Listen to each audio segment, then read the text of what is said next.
no noso centro sociocultural. Cando responsables do programa Conciencia nos brindaron a posibilidade de colaborar na organización deste evento, aceptamos con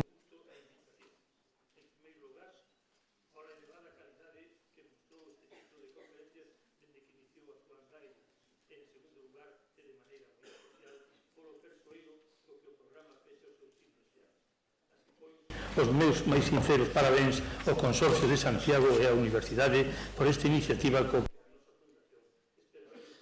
futuro.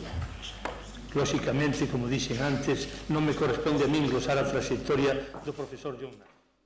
Só lles comentarei, a modo de anécdota, que nesta mesma sala, hai 8 anos, era outro premio Nobel de Economía, Robert Mundell, quen impartía a súa primeira conferencia despois de recoller o prezado galardón en Estocolmo. Polo tanto, é como se estivésemos trazando unha ponte ao longo do tempo para manter tan elevado o nivel de calidade destas intervencións.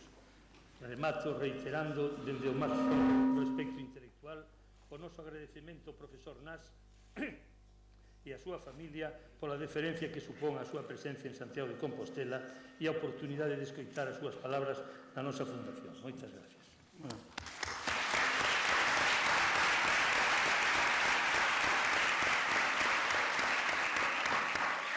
Ten a palabra don Senén Barro Ameneiro, rector magnífico da Universidade de Santiago.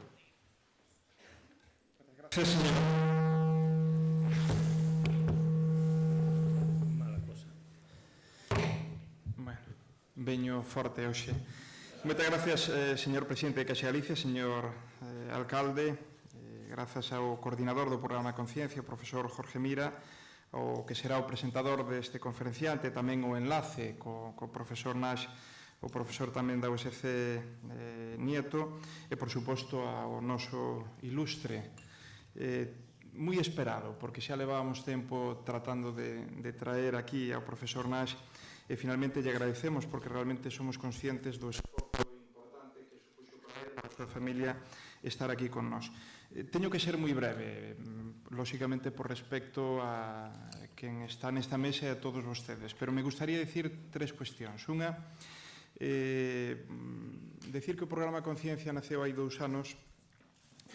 con un propósito que o tempo está demostrando que foi alcanzado, iso que era un obxectivo realmente enormemente ambicioso. Un programa que apoia o Consorcio da Cidade de Santiago de Compostela, que coordina, digamos, na súa execución a Universidade de Santiago de Compostela e que tiña por obxectivo traer aquí a 4 ou 5 persoas do máis alto nivel científico en distintas disciplinas, non? Pero, sobre todo, isto era o complicado, porque outro é difícil, pero bueno, se fai en outros lugares, pero o que era complicado era traelos e realmente facelos partícipes da vida da cidade e non só, digamos, da vida académica, que tamén, por suposto, senón da vida no amplio sentido entendido cunha semántica de amplio espectro, da vida da cidade e, por extensión, desde logo, da vida de Galicia. E o estamos conseguindo que estas persoas de unha intelectualidade fora do común, de unhos éxitos absolutamente abraiantes en distintos ámbitos, pois veñen aquí, compartan horas de un modo absolutamente distendido e incluso moitas veces falando de aspectos da súa vida persoal ligada, obviamente, á vida profesional, non nos metemos en outros ámbitos, pero, bueno, que nos digan como foron os seus inicios, como foron progresando, os fracasos que tuveron, porque con quen interaccionaron, como se moveron por distintos laboratorios do mundo, como foi ese día tan especial donde aún lle comunican, non é o meu caso, que lle deron o premio Nobel, como viviu, bueno, esas cuestións que tamén son interesantes e as que se prestan, e hai que agradecerlo estas persoas, que interaccionen cos nosos xoves investigadores. Moitas veces aquí se estimulan vocacións, contactos, estadías de investigación,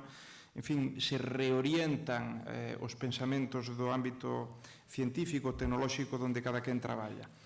Bueno, o estamos conseguindo, e un dos retos era precisamente encher locais como este. E hoxe non sei se, bueno, os que estades aquí igual non o sabedes, pero os que acabamos de entrar sabemos que hai tanta xente fora, desgraciadamente, porque o bo sería que estuvera en todos dentro, pero hai tanta xente fora ou máis que os que estades aquí. Primeiro punto, por tanto, agradecer o apoio do Consorcio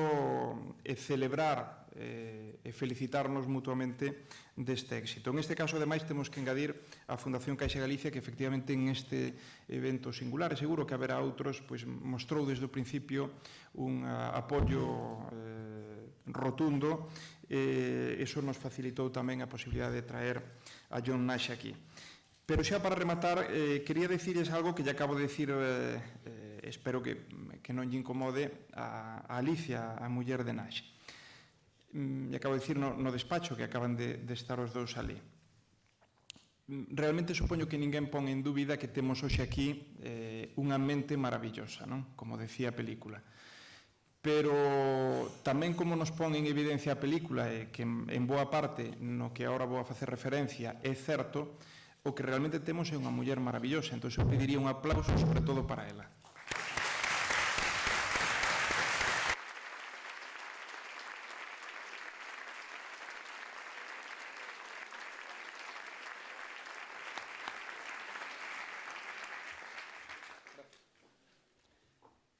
Ten a palabra don Xosé Antón Sánchez do Gallo, alcalde de Santiago de Compostela. Moitas grazas, señor presidente da Fundación Caixa Galicia, señor rector, ilustre invitado Jorge Mira e Juan José Nieto, presentador do noso ilustre invitado John Nash.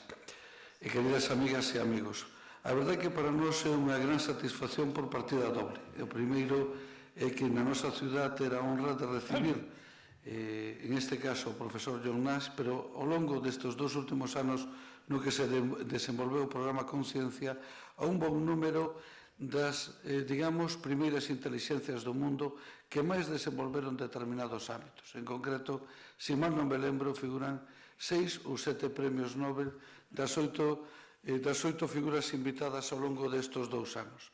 E o segundo, satisfacernos tamén do éxito do programa Conciencia. O decía moi ben o señor rector. Hai 2 anos, xa desde antes o Consorcio da Cidade de Santiago, que moitos veciños conocen porque arregla calles, rehabilita edificios, sostén, financia e xestiona a Real Filarmonía de Galicia e por algunhas outras actividades. Pero, ao mellor, unha parte que é menos conocida é que desde hai 12 anos ven desenvolvendo un programa de activa cooperación e colaboración coa Universidade de Santiago. Estou pensando na construción de diferentes edificios, na adquisición da finca Vista Alegre, estou pensando na adquisición dos terrenos para o Xardín Botánico, que en algún momento poñeremos adiante, pero vexo que se ríe o vicerrector, pero que efectivamente os terrenos aí están e efectivamente os sacaremos adiante.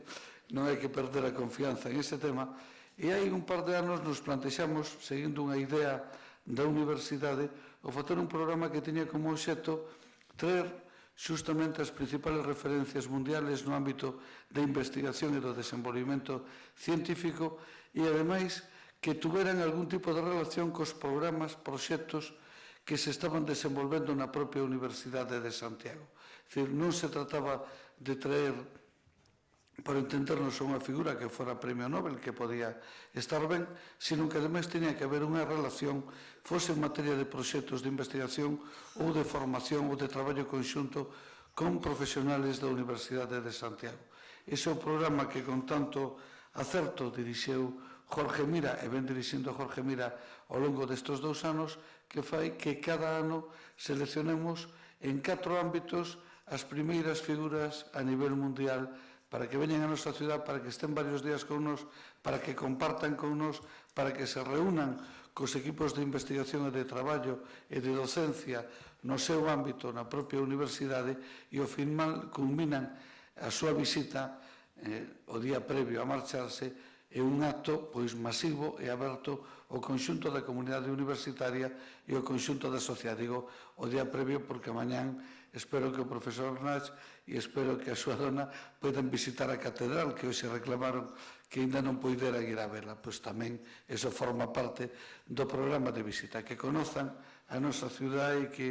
de alguma maneira lle teñan o noso mesmo afecto. E o certo é que estamos tremendamente orgullosos do resultado alcanzado, pola súa repercusión mediática, polo eco e pola acollida que ten co público. Creo que todos os actos se encheron, todos os salos de actos, e na súa inmensa maioría Non poido entrar toda a xente que quería vir, decir que ao final, querido Jorge, habrá que ir ampliando as instalacións ou buscando sitios máis amplios para que todo o mundo poida ter acubillo e poida participar e estar presente, pero, mentras tanto, hoxe o que nos felicitamos todos é desta excelente colaboración coa Universidade a que se une a Fundación Caixa Galicia prestando as súas instalacións que se atopan en unha situación absolutamente cómoda e céntrica da ciudad. Desgraciadamente non son de Chicle e, polo tanto, non teñen posibilidades de ampliación instantánea, estando moi felices de que o profesor John Forbes Nash este hoxe con nós, a súa dona Alicia, e de compartir estes días con eles. Moitas gracias a todas e a todos.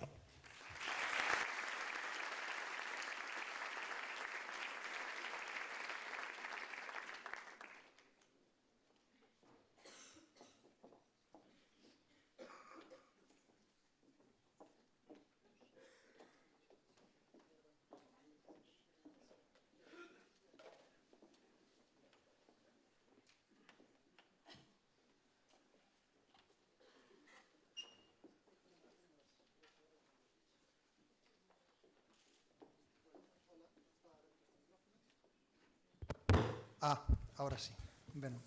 mentras lle colocan ao profesor Nas o retroproxector, compre entrarse en fariña. Eu quería facer unha simple reflexión. É que hoxe remata a edición 2007 de Conciencia, un programa que, como moi ben dicía o señor alcalde de Santiago, o que saúdo. Tamén saúdo ao presidente da Fundación Caixa Galicia, ao señor delegado do Goberno. Vanme permitir que teña un saúdo especial para o señor reitor que está buscando a súa tarxeta, posto que o seu señor reitor está de cumpleanos, así que, querido reitor, pois cumpleanos feliz.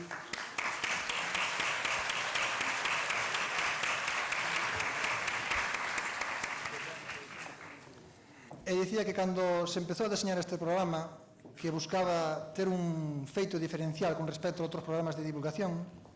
un nunca sabe onde vai rematar. E ben, aquí está a resposta. Tanto o ano pasado como neste ano as enchentas foron absolutas. Este ano, ademais, produciuse un cambio con respecto ao ano pasado. O ano pasado os actos producíanse no marco do campus universitario. O consorcio suxeriu, con moi bo criterio, que os actos debían abrirse á cidadanía. Eu tiña un pouco de dúbidas porque non sabía se a xente ia responder. Normalmente nos actos públicos, aparecen 40 persoas, quedan moitas butacas baleiras, pero non é o caso, así que, dende logo, creo que a operación foi exitosa. E tamén se estableceron sinerxias con diferentes institucións. Por exemplo, estamos aquí na Fundación Caixa Galicia,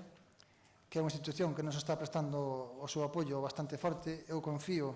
tomando as palabras do seu presidente, que esta colaboración se estenda para o ano que ven. O ano que ven, por certo,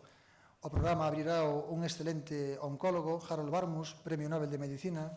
un señor tamén bastante importante na historia da ciencia moderna.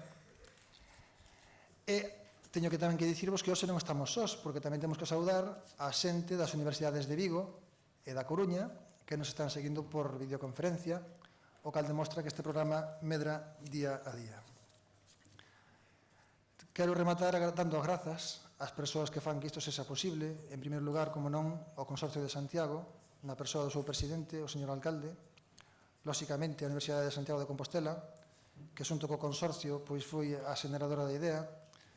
como non, a Fundación Caixa Galicia, que está arrimando moitísimo, ademais, o ombro neste caso, neste acto de hoxe.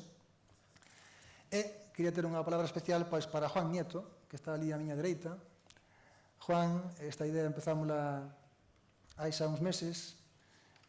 tivemos moitos momentos de preocupación, pero hoxe xa é por fin o día,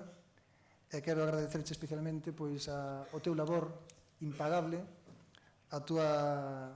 total colaboración, e teño un amigo a partir deste programa, porque non nos coñecíamos, dende logo, creo que seremos amigos para toda a vida. E, como non, a todas esas persoas anónimas, Dolores, Olga, a xente que nos está axudando nos detalles pequenos, non? Moitas grazas a todos.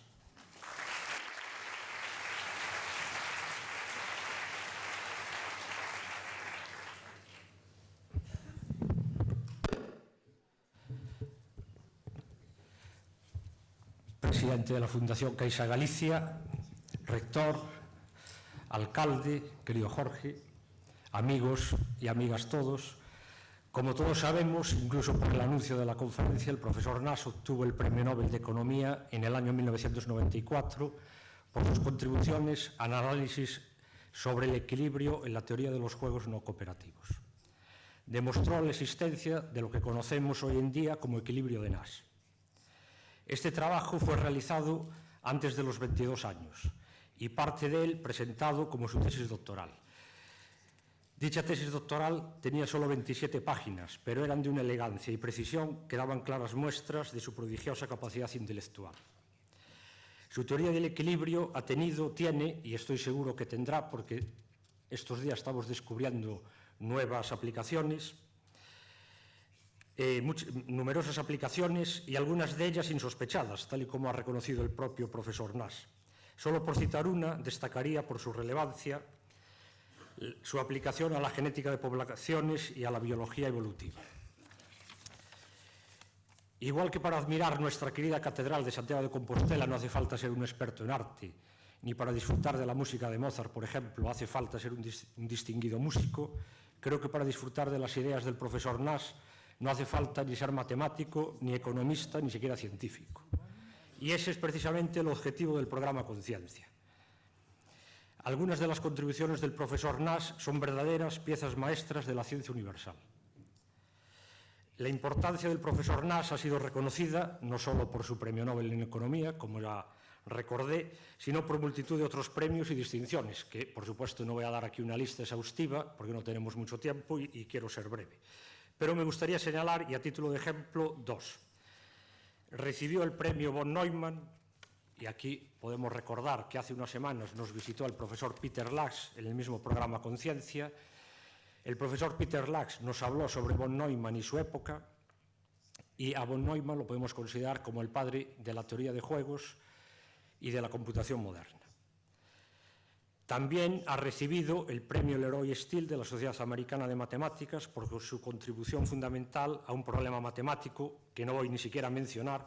pero sí que diré que ha tenido influencia en la teoría de la relatividad y cosmología, por ejemplo. El profesor Nash tuvo ocasión de comentar algunos de los aspectos al respecto con el mismísimo Albert Einstein. Y yendo ya al objeto de esta reunión y la conferencia del profesor Nash, que versará sobre el concepto de dinero ideal, quería mencionar que en una reunión científica en la que participó en Italia en el año 1995 ya adelantó algunas cosas que podrían ocurrir con una única moneda europea. Y en el año 1995 todavía no existía el euro. Por eso estoy seguro que en su conferencia aparecerán ideas que se cumplirán en el futuro. Y seguro que todos estamos atentos a su exposición. Para terminar, quiero decir que el profesor Nash, como ya se dijo antes y respondiendo al título de la película, es una mente maravillosa, pero tratándolo uno se da cuenta de que es una persona maravillosa. Muchas gracias.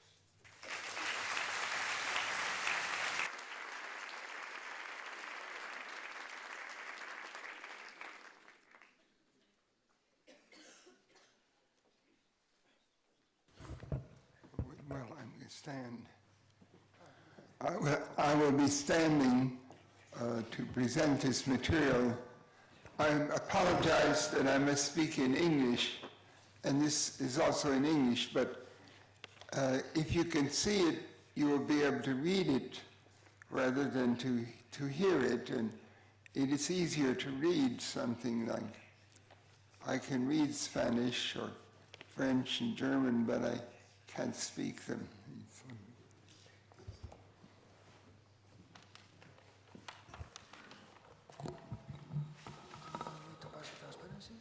Well, let me see. I have to see how it goes. Probably I don't need any help because probably.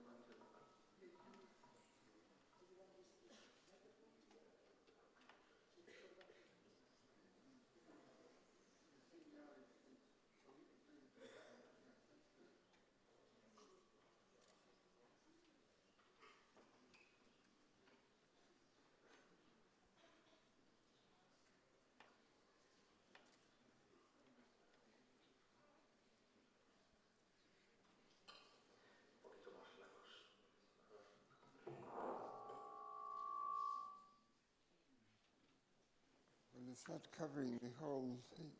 the page.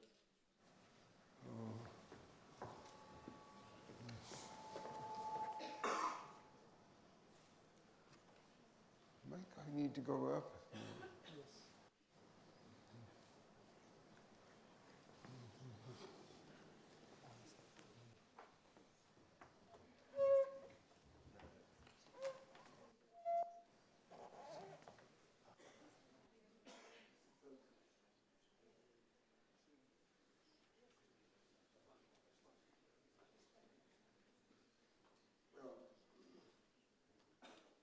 My topic is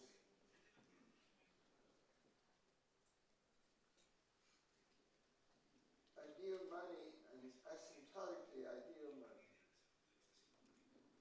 Or again, the first subtitle, revolutionary or evolutionary changes or reforms of systems of money. Our topic is focused on an ideal, specifically on ideal money, and it's not hard to see that there are naturally different routes by which a system of money might become either improved or might become, in some senses, more degraded and less worthy of praise. Change can come at a stroke, like when Alexander cut the Gordian knot, or it can come in a gradual fashion. Es decir, a través de pasos paulatinos y ligeros que finalmente podrían llevar a lo que se clasifique o denomine el camino del cambio evolutivo. Resulta muy fácil ilustrar los casos de lo que llamaríamos una reforma de carácter revolucionario o cambios en los sistemas monetarios. Un buen ejemplo del mismo podría mencionarse en el año 1717, cuando Isaac Newton, gracias al apoyo concedido por Jorge II, estableció el valor fijo de la divisa local en el Reino Unido, en correspondencia a una cantidad precisa y exacta de oro que vino a definir, por tanto, el valor de la divisa, es decir, lo que se denomina la libra esterlina. Y de tal modo pudo ser reconocible de manera absolutamente inmediata a través de todo el continente europeo, y como un valor de carácter fijo en relación a una serie de estándares aceptados de manera general, en aquella época naturalmente. Y este sería el origen del llamado estándar dorado de oro. Otro ejemplo, sin embargo, de un cambio de carácter revolucionario sería en Argentina, en el caso en el que esta nación intentó establecer un sistema respetable de carácter internacional a través de la creación de una junta de control de divisas. Este intento, desafortunadamente, fracasó de manera estrepitosa, pero tal fracaso probablemente no se debía a una situación de poco control, más bien simplemente una suspensión de pagos correspondiente a lo que podría ocurrir a un banco normal por el mero hecho de que no había capital suficiente.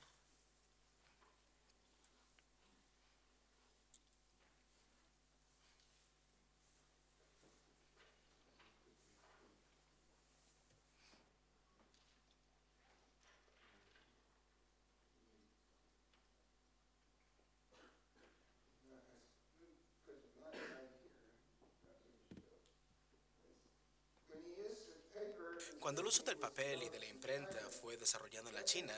esto hizo posible un cambio de carácter revolucionario, concretamente la introducción del dinero en formato papel. Jacques Rueff, von Hayek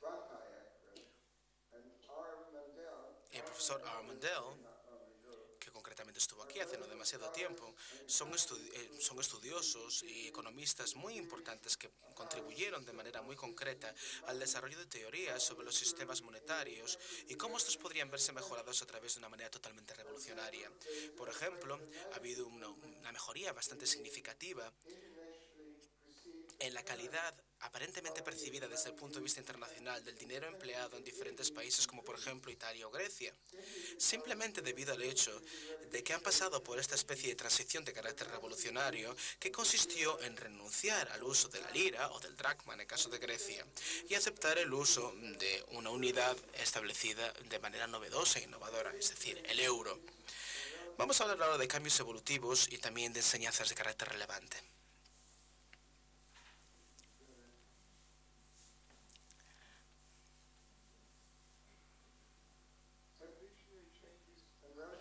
Por otro lado, cuando estamos hablando de cambios de carácter revolucionario,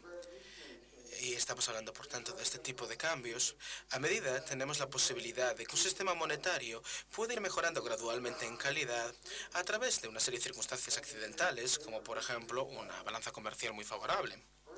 o bien a través del aprendizaje de una serie de enseñanzas de valor sobre variables aplicables. Hubo una serie de economistas estadounidenses que han sido importantes gracias a sus contribuciones, a través de las cuales han mejorado la comprensión de cómo los sistemas monetarios funcionan y concretamente cómo el dólar, y se refiere al dólar americano, y su valor en lo que respecta a la interacción de una serie de factores relevantes de influencia en su entorno. También ha habido siempre, digamos, un pensamiento de carácter populista, por decirlo de alguna manera, en los Estados Unidos, que viene a alentar ideas sobre el dinero que no siempre están demasiado bien basadas en, digamos, en un sentido de carácter científico. Y las enseñanzas de algunos de los economistas notables que he mencionado previamente en ocasiones nos han dado una perspectiva más científica al respecto de ciertas áreas en las que los puntos de vista, entre comillas, populistas, podrían haber tenido una influencia más importante.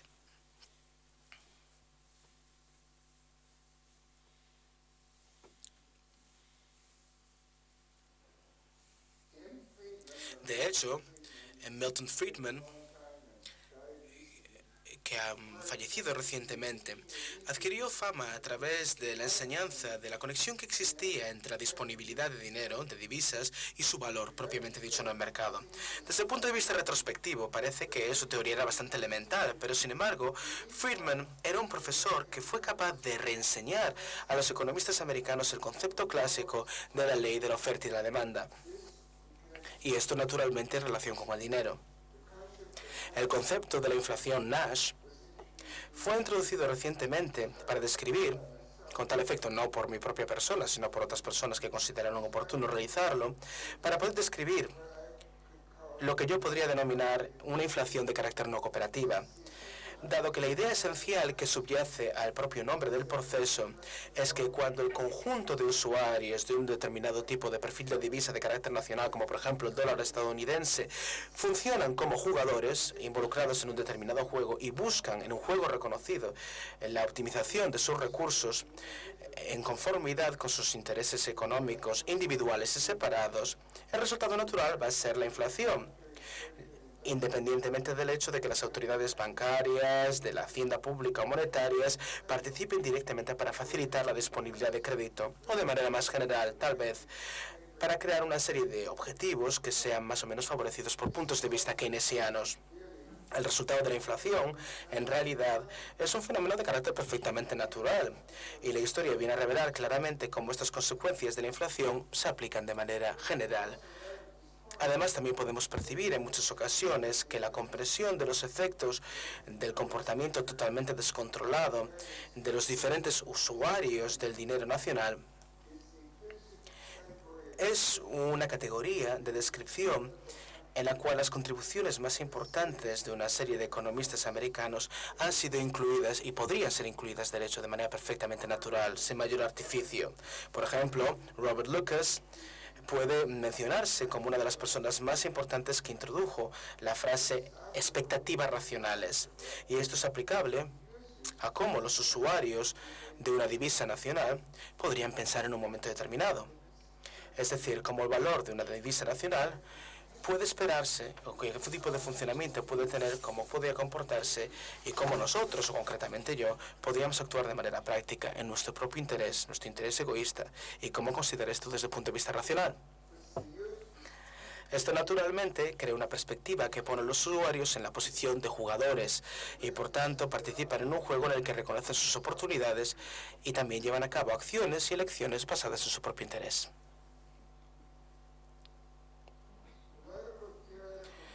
Las contribuciones teóricas de gran importancia de Kydland, de Prescott y de Phelps, y entiendo que el profesor Phelps también estuvo aquí recientemente, por coincidencia. también pueden agruparse en combinación con aquellas de Lucas, porque digamos que existe un principio observable y unificable en todas estas enseñanzas con respecto al hecho de que las acciones basadas en los intereses propios e inteligentes y las decisiones tomadas por los usuarios, o bien las políticas que puedan ser aplicadas por dichos usuarios de un sistema monetario, no son ignoradas. O desde el punto de vista del teórico del juego, se podría decirse que el aspecto lúdico, entre comillas, del comportamiento de los usuarios del dinero doméstico nacional no se ignora. Pasemos ahora a hablar de las consideraciones generales desde el punto de vista histórico. Los artículos o medios, o el artículo o medio que denominamos dinero, tiene una historia muy larga y muy interesante, sin duda alguna. Y dado que estamos tan dependientes del uso del dinero y estamos tan controlados y motivados por el deseo de tener más y más dinero, y también por el deseo, naturalmente, de no perder lo que tenemos, podemos llegar a ser irracionales en nuestro pensamiento y ser incapaces de razonar acerca de la existencia del dinero,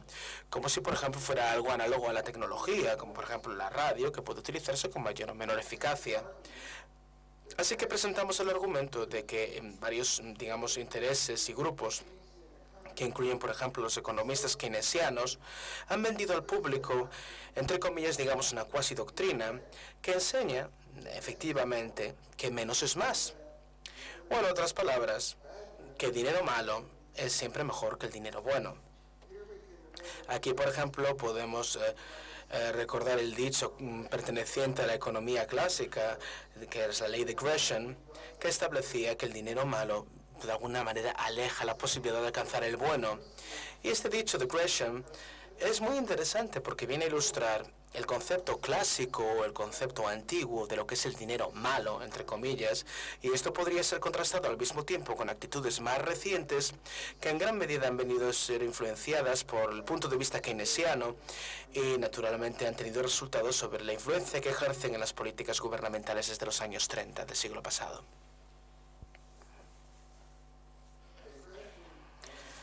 Hablemos un poco ahora de la filosofía del dinero. Parece relevante para digamos, la política de las decisiones de carácter gubernamental que afectan naturalmente el carácter y la naturaleza de los sistemas monetarios tal y como son promocionados por los estados, porque naturalmente están en conexión con una serie de actitudes populares que la gente tiene sobre el dinero. Aunque el dinero por sí mismo simplemente es un artefacto de utilidad práctica en las sociedades humanas y en las civilizaciones de las que formamos parte. Aunque existen algunos, digamos, puntos de vista tradicionales o populares, pensamiento popular que asocia el dinero con el pecado, la inmoralidad o incluso simplemente un comportamiento de carácter poco ético e injusto hacia los demás. Y tales puntos de vista pueden tener el efecto sobre la idea de que el dinero bueno no es una causa tan buena como, por ejemplo, una idea de lo que sería el suministro de agua a todo el público. Además, está en conexión con el concepto islámico de que se clasifica como usura cualquier tipo de préstamo de dinero bajo un tipo de interés. La usura es una palabra en inglés que, como todos bien saben, significa prestar dinero, naturalmente obteniendo intereses a cambio. Es decir, explotar o aprovecharse de alguna manera de la debilidad o de la falta de bienes que pueden tener una persona determinada. Se trata ciertamente de un elemento que tiene que ver con la legislación estatal en los Estados Unidos. En algunos estados de los Estados Unidos las cosas varían y hay máximas de diferente naturaleza en lo que respecta al concepto de usura, y el préstamo bajo un interés es una idea tradicional y básica que se aplica en cualquier caso. En este caso en concreto, nos podemos preguntar al respecto de las tasas de inflación que podrían haber sido típicas dependiendo de las variedades de dinero, como por ejemplo el dinero de carácter bizantino, en momentos que eran contemporáneos con la propia existencia del profeta Mahoma. De manera general, el dinero siempre ha sido asociado desde el punto de vista popular con fallos morales o éticos, como por ejemplo la avaricia, la usura, el egoísmo o la falta de caridad hacia los demás. Pero, por otro lado, la existencia del dinero en muchas ocasiones hace más fácil que se hagan donaciones valiosas, como por ejemplo de tipo filantrópico, y también las personas que reciben tales contribuciones naturalmente consideran que son de gran utilidad, sobre todo cuando tales donaciones se reciben no en forma material, sino en forma de dinero. Pero la historia del Nuevo Testamento acerca, digamos, de los intercambiadores de dinero, los permutadores de dinero, que tenían lugar en el templo, en el que se da lugar a todas estas actividades relacionadas con las usura, ilustra claramente la idea de que la utilidad poco limpia y mundana del dinero está a bastante distancia de donde el dinero teóricamente debería estar continuando recibiéndose como un vehículo para las donaciones, para la caridad y la contribución al bien público. La economía ha sido denominada en muchas ocasiones la ciencia de lo perdido, digamos del limbo, y de alguna manera es un área de estudio en la cual lo mundano se estudia de manera apropiada.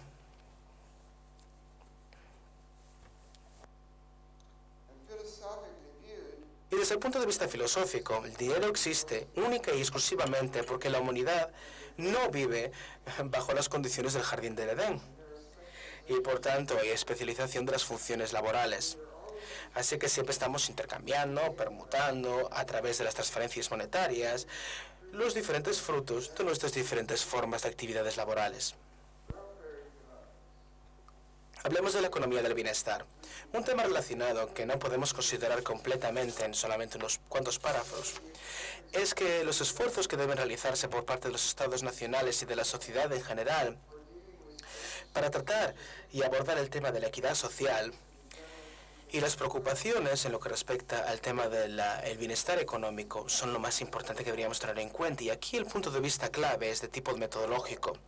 Es decir, nos deberíamos de preguntar cómo debería la sociedad y las autoridades gubernamentales intentar mejorar el bienestar económico de manera general y qué debería hacerse en ciertos momentos determinados en los cuales hay dificultades económicas anómalas o bien depresión o crisis económica.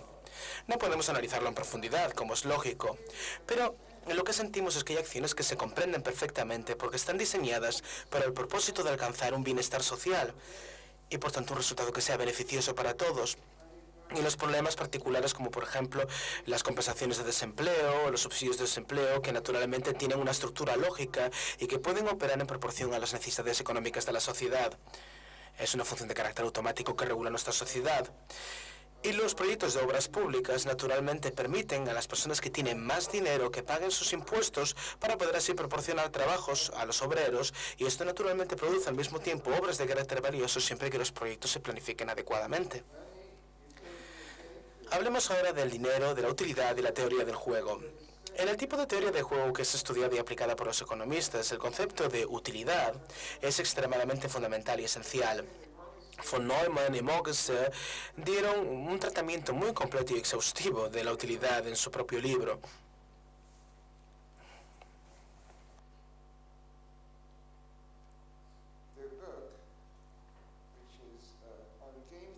El libro que trata sobre la teoría del juego y el comportamiento económico. El concepto de utilidad matemática ciertamente está presente de manera totalmente clara en el libro de von Neumann y Mogensen. Repito, el título de este libro, La teoría del juego y el comportamiento económico. Y por ejemplo, como concepto, la utilidad matemática puede encontrarse incluso en un artículo publicado en el año 1866 en la ciudad italiana de Pisa por parte de Antonelli. Cuando se estudia lo que denominamos juegos de carácter cooperativo, que desde el punto de vista económico incluirían las fusiones y las adquisiciones empresariales, incluso la formación de cárteles, es apropiado e incluso estándar establecer dos clasificaciones básicas que verán a continuación. La primera sería los juegos de utilidad transferible y, por otro lado, en segundo lugar, los juegos de utilidad no transferible. En otra palabra, los llamados juegos NTU, es decir, de utilidad no transferible. En el mundo de la realidad práctica, el dinero, naturalmente, es el que lleva a la existencia de un juego de tipo 1 en lugar de un tipo 2. Y por tanto el dinero se convierte por alguna manera en el lubricante que permite la transferencia de la utilidad desde el punto de vista eficaz. Y generalmente, si los juegos pueden transformarse del tipo 1 al tipo 2 al tipo 1, hay una ganancia como media para todos los jugadores involucrados en lo que respecta a las expectativas del resultado final a obtener. Pero esta función del dinero generalmente facilita la transferencia de la utilidad, pero también podría ser llevada a cabo por la divisa de Zimbabue, igualmente que aquella de Suiza. Es decir, no habría ninguna diferencia entre las divisas de estos países. Por tanto, nos podemos formular la siguiente pregunta. ¿En qué se difiere el dinero bueno del dinero malo, sino simplemente con respecto a la función más o menos valiosa de facilitar la transferencia de la utilidad? Y si consideramos los contratos que se desarrollan sobre una perspectiva de largo plazo, podemos ver esta diferencia con mayor claridad. Imaginen, por ejemplo, una sociedad en la que el dinero que se esté utilizando, la divisa en circulación, se vea sometida repentinamente a una gran tasa de inflación totalmente impredecible, de manera que el dinero repentinamente podría llegar a tener un valor muy superior al que tiene actualmente en 10 años. ¿Quién va a determinar, por tanto, cuál es la tasa de préstamo de dinero en un año? Y en este contexto podemos ver claramente cómo la calidad de un estándar monetario puede tener una influencia muy definitiva sobre diferentes ámbitos de la economía y concretamente en el aspecto de la financiación y los créditos a largo plazo. Pero también, si consideramos que el dinero tiene gran importancia en lo que respecta a la transferencia y la utilidad, podremos analizar y comprender que el dinero por sí mismo es una utilidad en sí mismo, es decir, utilizando la palabra en otro sentido, comparable a elementos de suministro lógico como puede ser el agua, la electricidad, la energía eléctrica o la telecomunicación. Y por tanto, si pensamos en ello, podríamos llegar a considerar la calidad del dinero como algo comparable a la calidad de una utilidad de carácter público, como puede ser el suministro de energía eléctrica o de agua a la ciudadanía. Hablemos ahora de los keynesianos. El pensamiento de John M. Keynes era de carácter multidimensional, es decir, tenía varias dimensiones y facetas, y como consecuencia de ello, hay una gran cantidad de personas y estudiosos que en el momento actual siguen, de un modo u otro, algunos de los pensamientos y doctrinas de Keynes. Y evidentemente, parte de su pensamiento y de su doctrina era muy preciso desde el punto de vista científico, y eso naturalmente es un hecho que no voy a disputar.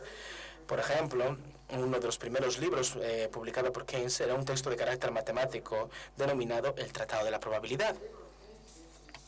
La etiqueta keynesiano es conveniente, pero para estar más seguros deberíamos de definir el significado de esta etiqueta, porque naturalmente en ocasiones podría ser criticado y contrastado por otras partes. Así que vamos a definir el concepto de keynesiano como algo que tiene que ver con una escuela de pensamiento, una escuela filosófica que se originó en el momento en el que las depreciaciones de la libra y del dólar, sobre todo a principios de los años 30 y del siglo XX, y esto es lo que llevó a la creación de esta escuela de pensamiento, y más específicamente, un keynesiano favorecería la existencia de un estado de carácter manipulador a través de un banco central y a través de un tesoro público, cuyo objetivo fundamental sería intentar continuamente alcanzar el bienestar económico y los objetivos relacionados con el mismo, teniendo poco en cuenta lo que sería la reputación a largo plazo de la divisa nacional y los efectos asociados de dicha reputación en lo que respecta a las empresas de carácter financiero de carácter nacional.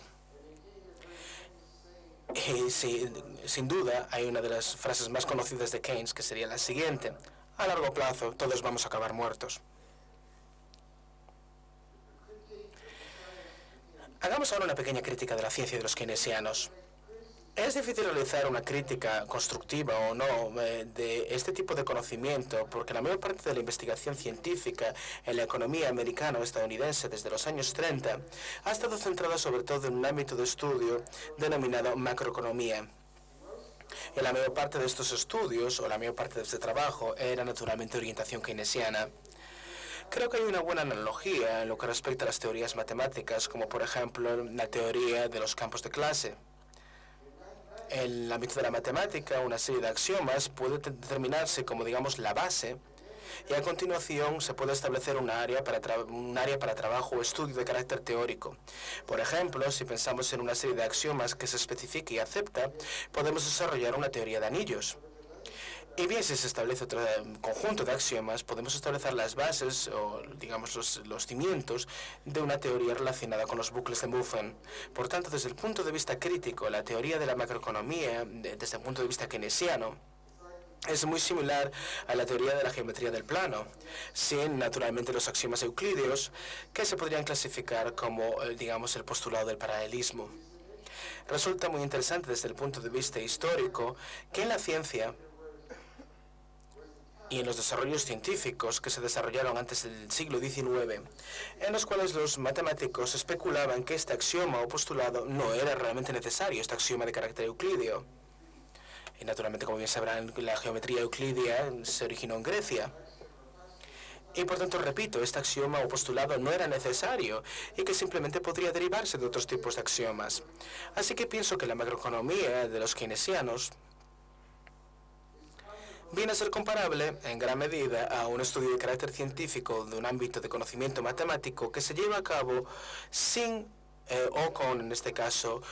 un conjunto de axiomas no suficiente, y el resultado, por tanto, es comparable o análogo a la situación de la geometría del plano. El plano no tiene que ser plano, valga la redundancia, y además de ello, el área o la superficie dentro de un círculo puede expandirse hiperbólicamente como una función del radio y no simplemente como el cuadrado del radio. Esta imagen, por tanto, viene a sugerir un patrón de inflación que puede resultar en un país sobre un periodo de tiempo más o menos amplio, en el caso de que exista, digamos, una inflación gradual en una cantidad más o menos conjunta, como por ejemplo la economía italiana, lo que respecta a la circulación de la lira, por ejemplo, en correlación con el dólar, y después también, naturalmente, en correlación con la moneda turca, que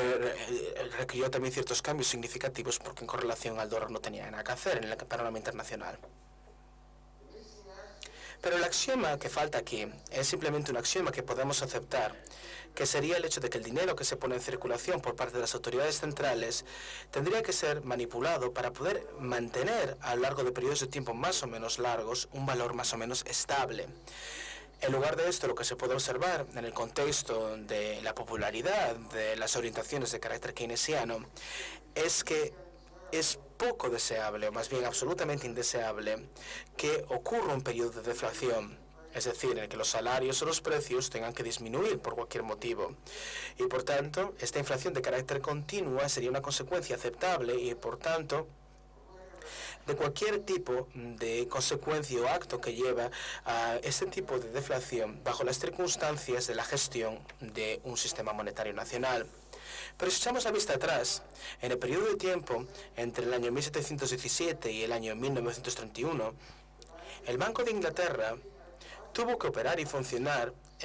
sobre la base de un axioma aceptado que es comparable, por tanto, al postulado del paralelismo desde el punto de vista de la geometría euclidiana.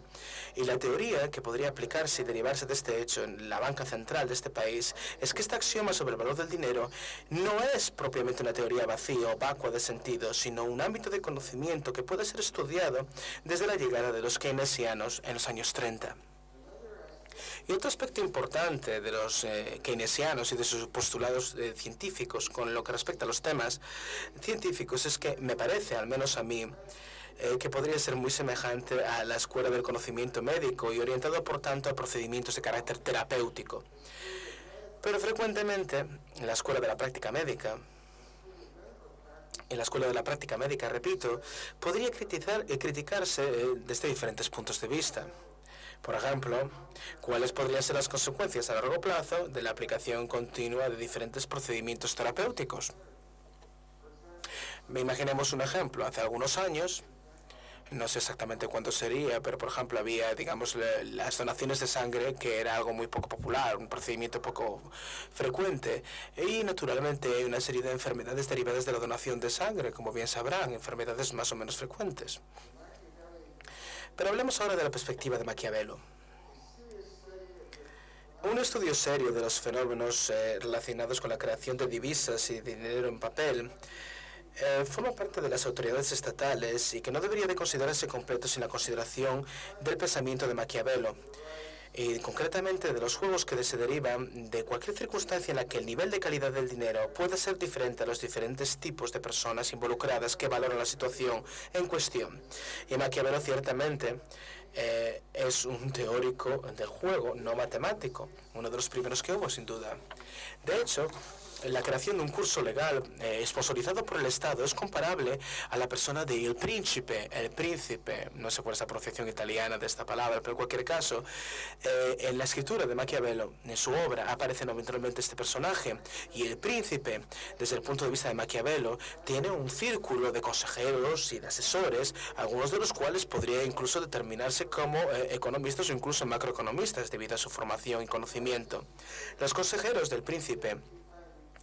generalmente consideraban que era más fácil y además más sabio desde el punto de vista estratégico que no se criticase la estructura fundamental del príncipe como autoridad y de su principado. Naturalmente también del medio utilizado para facilitar los intercambios de utilidad. Y las instituciones financieras, concretamente en el ámbito del Principado, bajo el gobierno del príncipe, podrían adaptarse a lo largo de una serie de periodos de tiempo, como por ejemplo de generación en generación o incluso a través de varias generaciones, para adecuarse a las características específicas del sistema monetario. Por ejemplo, el curso legal que fuese proporcionado, que estuviese disponible en curso en el Principado. La posición del príncipe naturalmente es rotatoria, como podría suceder en el caso de una legislatura gubernamental normal. Por tanto, puede ocurrir fácilmente que un príncipe quiera gastar gran cantidad de dinero, por ejemplo, en sus proyectos más favorables, los proyectos que más le interesan, antes de que el siguiente príncipe llegue al poder.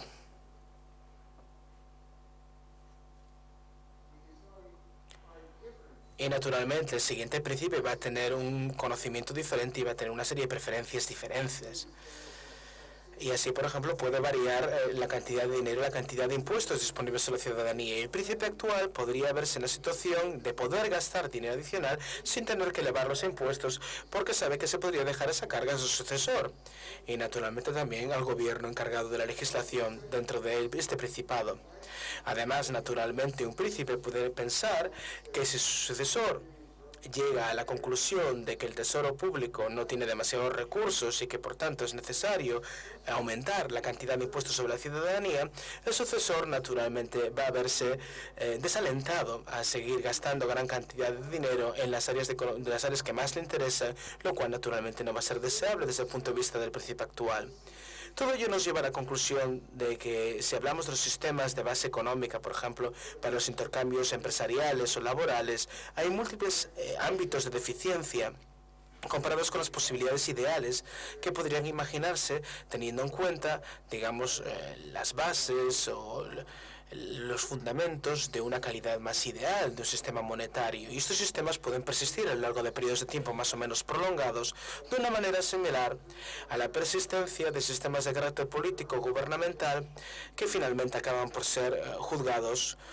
como de carácter infavorable o inferior a los anteriores. Del año 1917 al año 1989, y concretamente hasta la caída del muro de Berlín, existía un sistema económico en Europa que podría decirse no era capaz de motivar de manera eficaz el trabajo, es decir, el mercado laboral, a través, digamos, de una serie de recompensas valiosas desde el punto de vista material a los trabajadores. Pero en el futuro, el socialismo podría, al menos posiblemente, establecer una serie de buenas soluciones proporcionando motivación para, digamos, ámbitos laborales más innovadores que tengan un valor práctico en la sociedad. Además, tampoco podemos asumir, desde un punto de vista lógico, que la civilización humana ha encontrado, digamos, las formas ideales de gobierno social en el siglo XX. Uno podría imaginar una forma futura de gobierno donde existiese algún tipo de autómata altamente avanzado, tecnológico, como un conjunto de computadoras que podría funcionar como una especie de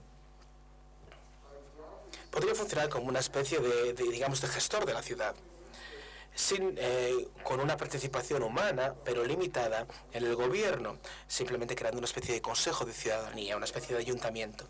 Pero hablemos ahora del dinero ideal. La propuesta que vengo aquí a defender es que una versión preferible de un sistema general para la transferencia de utilidad y, por tanto, un medio de intercambio económico podría estructurarse para proporcionar un medio con una estabilidad fiable y natural en lo que respecta al valor. Y esta estabilidad de valor podría ser particularmente beneficiosa en relación con los contratos o los intercambios que pueden tener que ver con periodos de tiempo prolongados para, digamos, el cumplimiento absoluto del contrato o el intercambio que se haya establecido entre las partes involucradas. Desde el punto de vista clásico, cuando se utilizaba el oro o la plata como, digamos, la base del estándar del intercambio y la permuta, el objetivo se alcanzaba aún a pesar del hecho de que ninguno de estos dos metales preciosos ciertamente podría considerarse perfectamente estables en el valor en comparación el uno al otro. Pero la existencia de un estándar proporcionaba digamos que una seguridad comparativa que podría contrastarse con la situación de un jugador, una persona que apuesta, es decir, los resultados correspondientes a un prestamista que podría dejar su dinero a lo largo de un periodo de años de 30 años sin tener una erosión significativa del valor de su dinero por parte de la inflación. Y por tanto, con respecto a estas incertidumbres del valor del dinero, los prestamistas y concretamente los hipotecarios tenían que aprender cómo prestar su dinero, si efectivamente iban a hacerlo, a un tipo de interés lo suficientemente alto para poder ganarle la partida a la inflación. Publicamos un artículo titulado Dinero Ideal en el Southern Economical Journal, una publicación basada en la economía del año 2002, que esencialmente es un texto que está basado en una conferencia que también presenté en su momento en un encuentro con la Asociación Económica del Sur de los Estados Unidos, concretamente en Tampa, en Florida. Evidentemente, el tema que tratábamos en esa conferencia era relevante a los temas humanos, pero resulta muy complicado decir algo nuevo porque se trata de la dimensión humana. Pero sin embargo puede ser algo innovador en lo que respecta a los detalles y al contexto y a los tiempos que nos ocupan.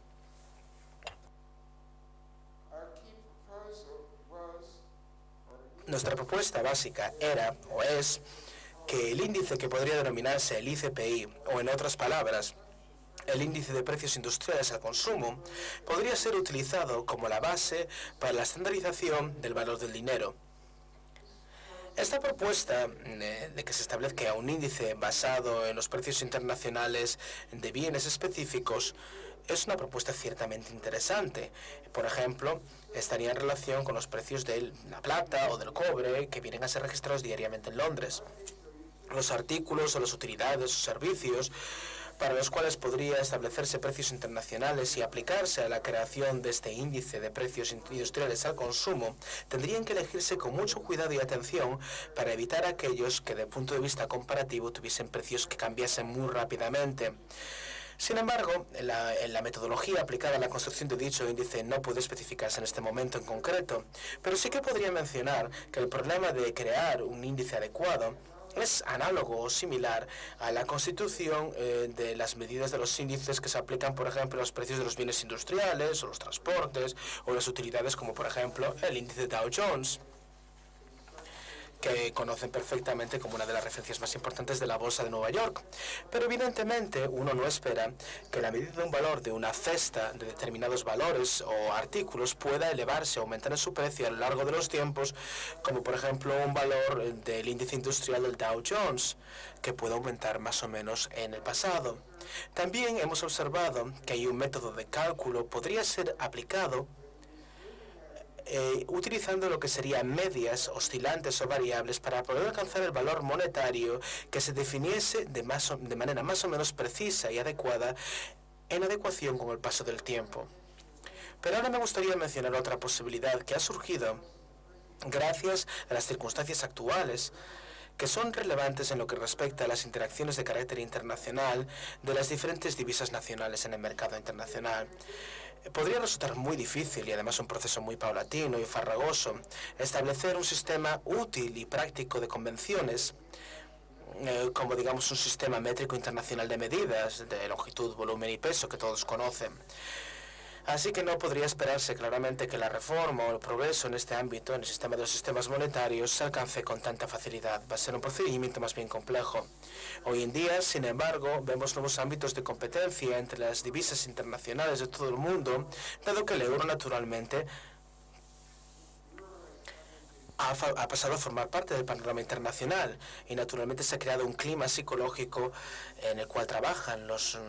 individuos que trabajan para el Banco Central ha cambiado significativamente, sobre todo debido a la introducción de esta divisa. Y este texto ha sido escrito básicamente hace algún tiempo y por tanto hablo del euro como si fuera algo relativamente nuevo y también lo mencioné anteriormente en febrero en Mumbai, en la India. Por tanto estamos hablando de un texto que es un poco a lo mejor desfasado en el tiempo, pero en cualquier caso tuve un encuentro con los encargados de la Reserva Nacional de Divisa y con el presidente de una de las reservas federales más importantes de los Estados Unidos, que ahora trabaja en la India. Pero no era de pensamiento keynesiano este personaje. Hablemos ahora del establecimiento de objetivos. La observación de una nueva línea se ha convertido en algo popular entre aquellas personas responsables del Banco Central en lo que respecta al establecimiento de las divisas nacionales, y esto nos dio la idea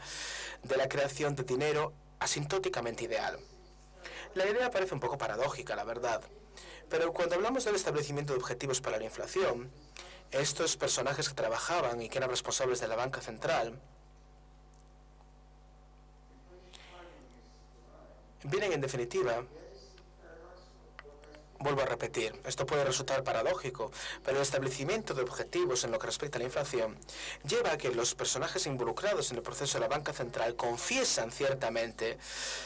que anteriormente habían sido conscientes de las dificultades y los problemas asociados a sus funciones monetarias y financieras, pero después de que fuera posible controlar la inflación a través del control de la disponibilidad de dinero en el mercado internacional, como por ejemplo a través de la limitación de la cantidad de copias impresas de una obra de arte determinada, es decir, las copias existentes y autorizadas por el autor de esta obra de arte. Por tanto, la popularidad de esta línea de pensamiento del establecimiento de objetivos para la inflación comenzó en Nueva Zelanda, que es un lugar entre diferentes países como son los Estados Unidos, Canadá, Australia y Nueva Zelanda, que tiene el dólar más depreciado. Me gustaría también mencionar que el dólar también se utiliza naturalmente en Canadá, y no estoy absolutamente seguro de cuál es la tasa de cambio entre el dólar estadounidense y el dólar canadiense, pero en cualquier caso existe una correlación entre todos los dólares que en los países en los que se aplican, y hay una variación, yo creo que entre 16 céntimos y 17 céntimos de dólares, dependiendo del momento del tiempo. Pero en cualquier caso, Nueva Zelanda es, como ya he dicho anteriormente, el lugar entre todos estos países en los que hay dólares en circulación que tiene el dólar más depreciado. Y además podemos observar que Nueva Zelanda ciertamente no es un lugar que podría definirse como un enclave geográfico en el que una crisis de pobreza forzase a las autoridades a no mantener el valor del dólar, sino más bien un lugar en el que el pensamiento keynesiano ha sido probablemente muy influyente. Si pensamos en un mundo en el que hubiera una serie de divisas muy importantes, todas las cuales fuesen proporcionadas por las autoridades centrales a través de algún tipo de ritual mediante el cual se establecen objetivos de inflación, entonces tendríamos que establecer algún tipo de marco para estos objetivos. Podría ser respetable en este caso que no hubiera, digamos, un patrón arbitrario, caprichoso de inflación. Pero lo que yo me pregunto es cómo podemos establecer una forma deseable y adecuada de estabilidad monetaria y cómo podemos definirla. La inflación rápida se puede medir fácilmente, por ejemplo a nivel nacional, a través de lo que sería el índice del costo de vida. Así que si el costo de vida, medido por cualquier otro tipo de agencia independiente de las autoridades del Banco Central, no sube, expresado en términos de dinero nacional, entonces uno podría llegar a la conclusión de que no va a haber inflación. Sin embargo, este requisito es un poquito difícil de cumplir, sobre todo para lo que sería el dinero definido adecuadamente como buen dinero o de tipo ideal, porque en muchas ocasiones es natural para el costo de vida calculado que vaya subiendo progresivamente, incluso cuando se mide en términos, por ejemplo, de oro. Es decir, cuando hay una serie de progresos tecnológicos, de avances en determinados ámbitos, o de personas que trabajan en un determinado ámbito de conocimiento que llegan a un nivel de vida más elevado gracias a un progreso muy avanzado de este ámbito. Como si cada uno de los seres humanos pudiese ser finalmente el beneficiario de la asistencia o la colaboración de 3 auxiliares robóticos que realizasen todo su trabajo a lo largo de su vida. Así que en los últimos años de la era del estándar dorado, el costo de vida y las medidas asociadas al mismo fueron aumentando progresivamente, sobre todo en los países más desarrollados, y por tanto no era apropiado contemplar esto como un indicativo de la inflación, porque el dinero no estaba perdiendo su dinero en correlación a las opciones alternativas para, digamos, el atesoramiento nacional, es decir, el dolor. Siendo algo respetable, sobre todo desde el punto de vista de Gresham, el dinero solo tiene que ser tan bueno como cualquier otro tipo de artículo de carácter material que pueda atesorarse, que pueda acumularse. Es decir, no tiene que ser tan bueno a medida que el tiempo va pasando que, por ejemplo, digamos, el hecho de que la estadística de costo de vida se mantenga constante. Pero el establecimiento de objetivos para la inflación, a no ser que la mayor parte de las divisas internacionales pudiesen de alguna manera adoptar una serie de tasas objetivo y básicas, podría proporcionar al mismo tiempo la oportunidad para que los conocedores de la calidad estableciesen estas divisas en una serie de jerarquías o gradaciones de calidad, como por ejemplo hacen las agencias que establecen las clasificaciones de los valores bursátiles a través de su relación con las empresas comerciales. O bien como también otras agencias tasadoras establecen el valor de determinados bienes o acciones a través de las compañías aseguradoras. Realmente, este tipo de tasas de inflación bajas podrían verse como de calidad superior, y deberíamos de saber que esta perspectiva internacional en lo que respecta a las divisas no tiene tanto que ver con la relación que establece con los costos nacionales o medidos desde el punto de vista nacional, sino también más bien con el hecho de cómo se compara con la evolución internacional de los mercados y con el comportamiento de otras divisas y artículos. Lo que hace el establecimiento de objetivos para la inflación es abrir la posibilidad de que varias divisas internacionales puedan evolucionar hasta finalmente desarrollar una estabilidad en su valor. Y en este sentido podría ser lo que llamamos dinero asintóticamente ideal, porque podría establecer una tendencia evolutiva normal que llevase finalmente a la estabilidad monetaria y constituyese además una mejoría en la calidad de vida. Hablemos de las divisas en competición. Se puede observar claramente que hay ciertos tipos de empresas financieras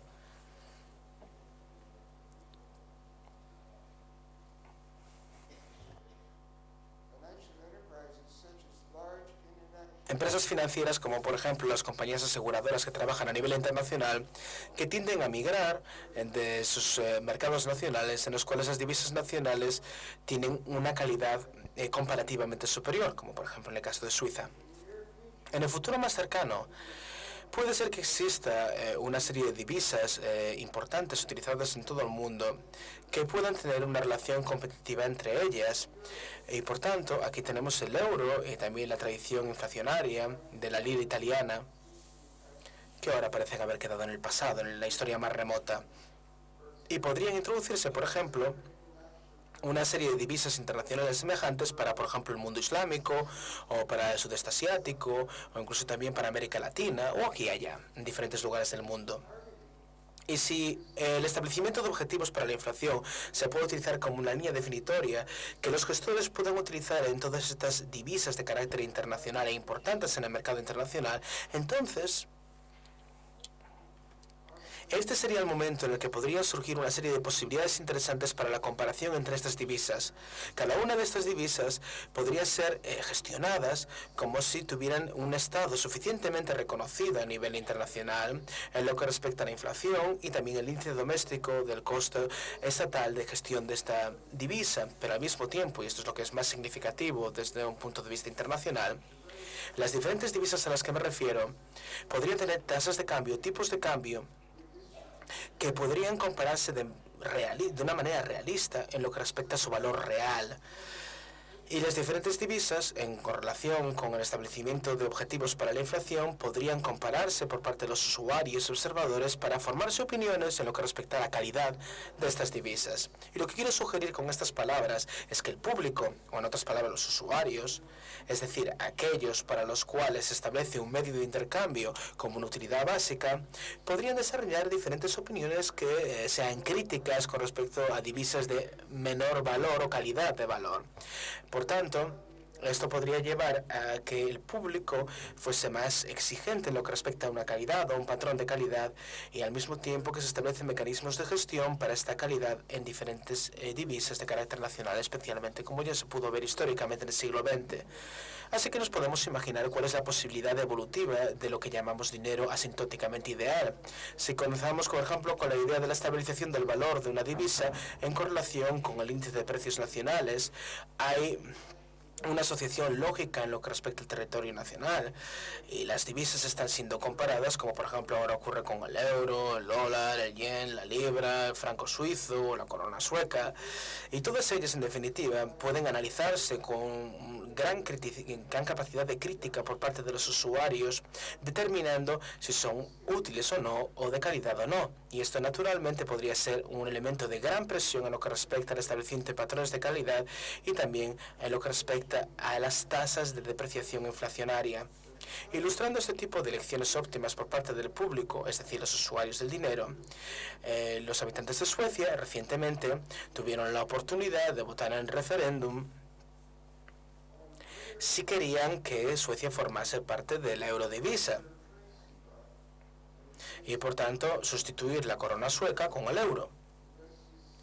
y, por tanto, utilizar la misma divisa que se utiliza en Finlandia. Suecia y Finlandia utilizarían la misma divisa, pero, sin embargo, la gente votó que no, por múltiples motivos. Pero no es irrelevante que tengamos en cuenta esto, independientemente de que la calidad futura de esta divisa se garantice o no, o independientemente del hecho de que dependa, por ejemplo, en las arenas movedizas, por decirlo de alguna manera, de las decisiones políticas, de las decisiones burocráticas o incluso de las acciones posiblemente arbitrarias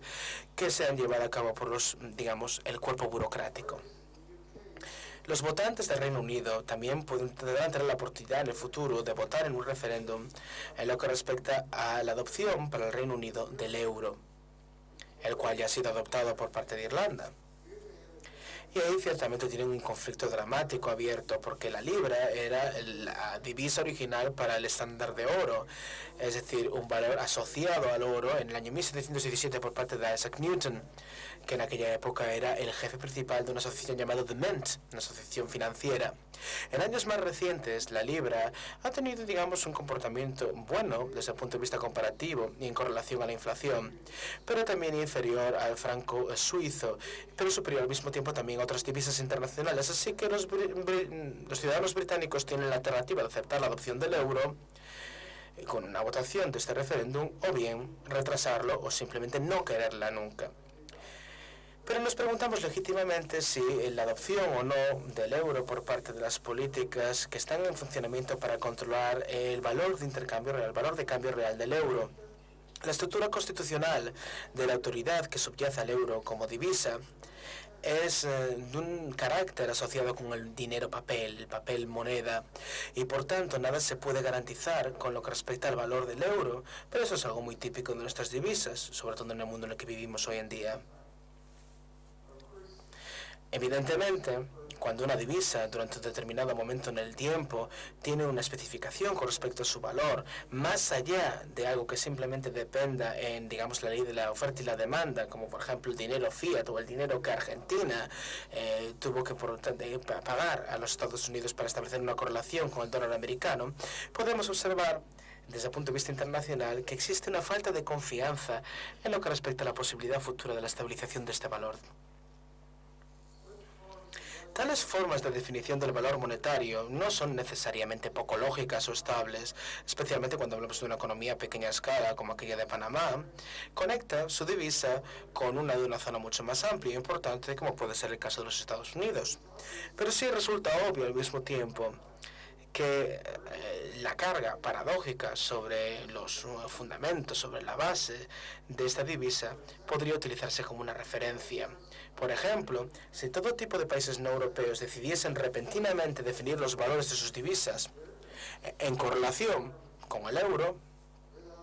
sin naturalmente formar parte de un sistema de reglamentos cooperativos asociados con dicha divisa, entonces el efecto de tal decisión ciertamente tendería a desestabilizar la estabilidad del euro. O bien, por el contrario, podría convertirse finalmente en una divisa de alto valor y altamente estable. Hablemos ahora de las compañías de seguros, los bancos comerciales y los bancos nacionales. Puede ser difícil, desde el punto de vista psicológico, para los buenos patriotas que se aprecie la comparación, pero los bancos estatales, o cualquiera que esté en correlación con el dinero y el grupo de estados, naturalmente puede compararse con los bancos comercialmente buenos o malos, o bien las compañías de seguros buenas o malas. Y también se puede observar que los bancos que trabajan a nivel internacional o las compañías de seguros que lo hacen también pueden verse favorecidas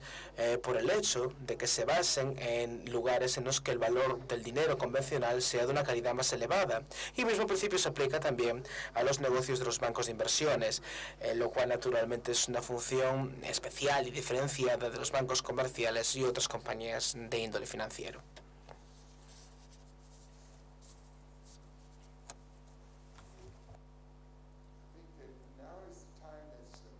creo que ahora sería el momento en el que los bancos españoles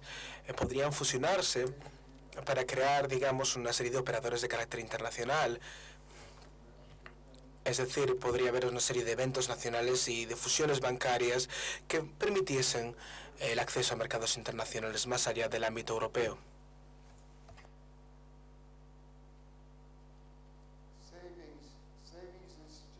Hablemos ahora del ahorro, las entidades de ahorro y los tipos de ahorro.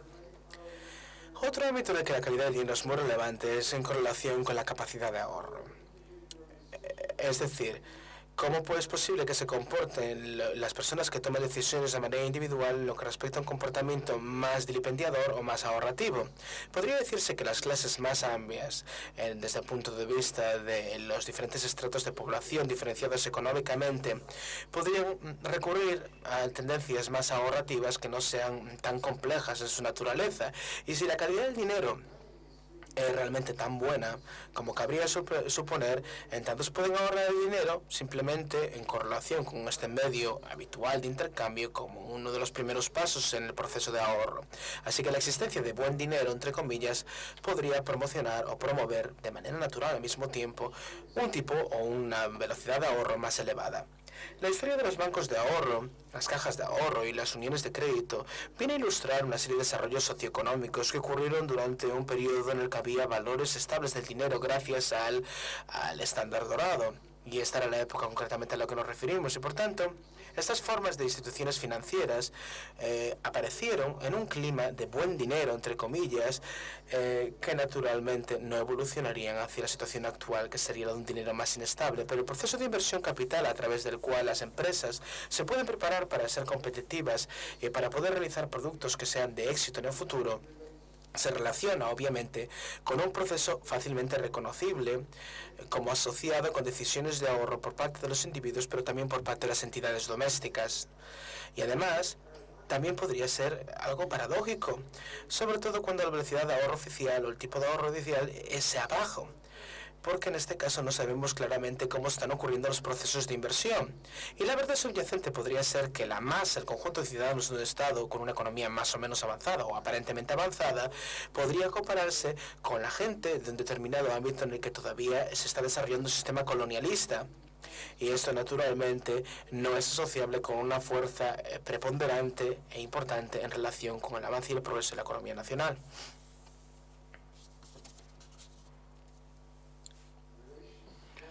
Establezcamos ahora las relaciones con la legislación y los contratos. Un concepto que hemos establecido recientemente, sobre todo y también cuando desarrollamos nuestras primeras ideas sobre el dinero ideal, es la importancia de la calidad comparativa del dinero empleado en una sociedad económica a través de la precisión posible como un indicador de calidad de los contratos, a través, digamos, del cumplimiento de las obligaciones contractuales en el futuro. Hemos observado como una teoría general que el dinero proporciona el medio práctico para la transferencia de la utilidad, como ya hemos mencionado a lo largo de esta ponencia, y que la distinción entre los juegos de utilidad transferible y aquellos juegos de utilidad no transferible, en otras palabras, los juegos denominados en inglés TU o NTU, está vinculada naturalmente también con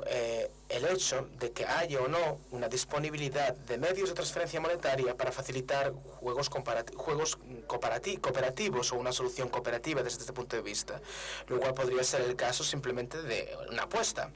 Pero al mismo tiempo, cuando existe una dimensión temporal que se incorpora al contrato de intercambio, como por ejemplo un contrato hipotecario, o bien un contrato de anuidad, con una compañía de seguros, o bien un contrato de servicios que se tengan que desarrollar a lo largo de un periodo de tiempo avanzado, entonces, recientemente escuché en las noticias que se hablaba de un jugador de béisbol que tenía un contrato de 10 años de duración y que tenía que jugar para los Yankees, este jugador de béisbol. Y era un hombre realmente increíble, pero me pareció sorprendente que tuviera un contrato de 10 años.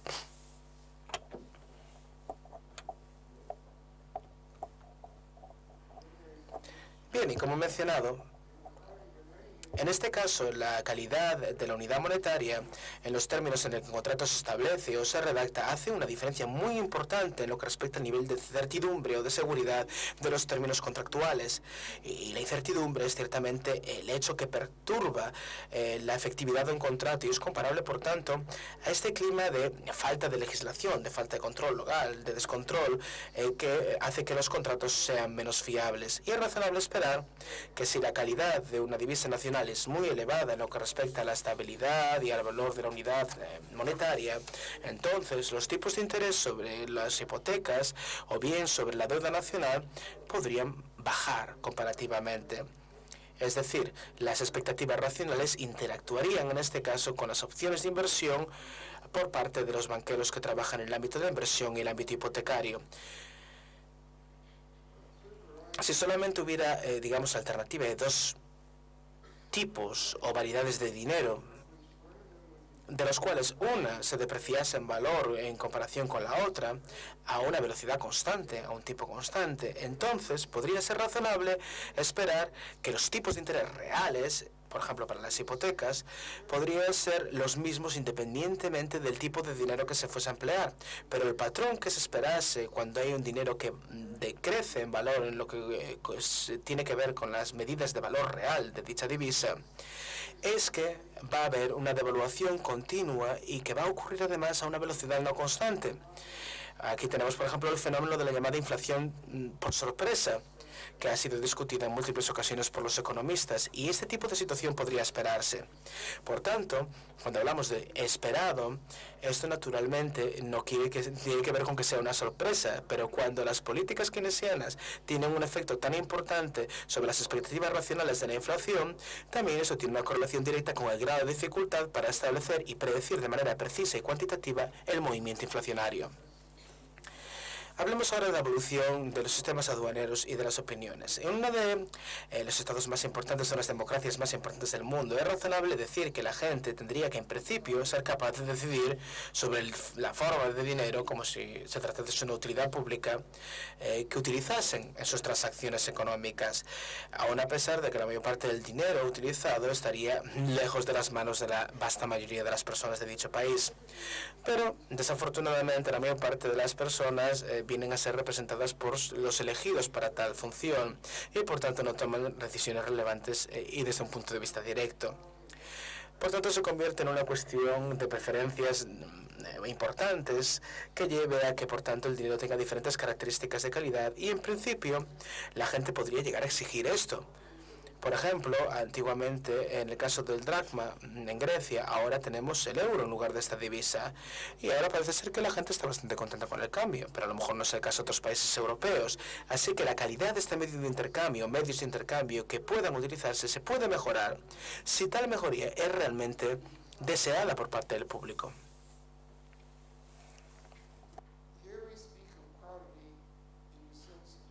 Y aquí hablamos de calidad, en definitiva, en un sentido gresciano. Pero naturalmente, la famosa ley de Gresham también revela una dificultad intrínseca a este hecho. Por tanto, el dinero bueno, entre comillas, no va a suplantar naturalmente o sustituir al dinero malo simplemente por un concepto de superioridad darwiniana a través del principio de competencia de las especies. Más bien, podría decirse que las buenas cosas se establecen a través de la elección voluntaria de los agentes humanos involucrados en el proceso. Y estos agentes responsables naturalmente forman parte de un dominio de autoridades públicas y políticas que deberían hacer los esfuerzos apropiados y adecuados para alcanzar tales objetivos y para pagar los costos que puedan relacionarse o aparecer como consecuencia antes de que tales sociedades se beneficien de esta mejoría. Y tales beneficios, por tanto, en el ámbito de la utilidad pública del dinero,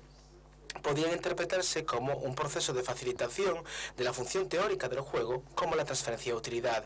Y un ejemplo de una reforma que funciona eficazmente a nivel internacional, o al menos en lo que respecta a los fabricantes de elementos electrónicos, es el sistema métrico, con su oficina central localizada cerca de París. Hay un ejemplo de un sistema que, por tanto, establece una serie de sistemas de medida cuando la inflación, por ejemplo, no está a la moda. Y este es el fin de mi presentación. Muchas gracias por su atención.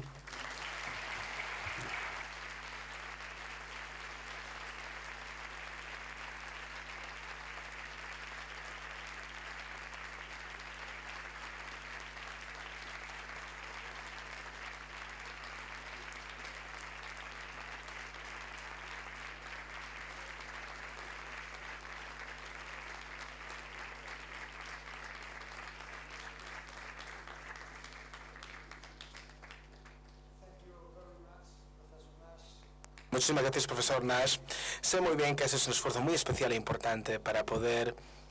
realizar esta conferencia tan comprensible como fuera posible a través de la proyección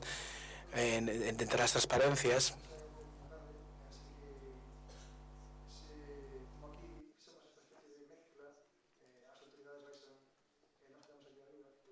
Juan, creo que nos corresponde echar o acto, sin máis que agradecer a xente pois a súa asistencia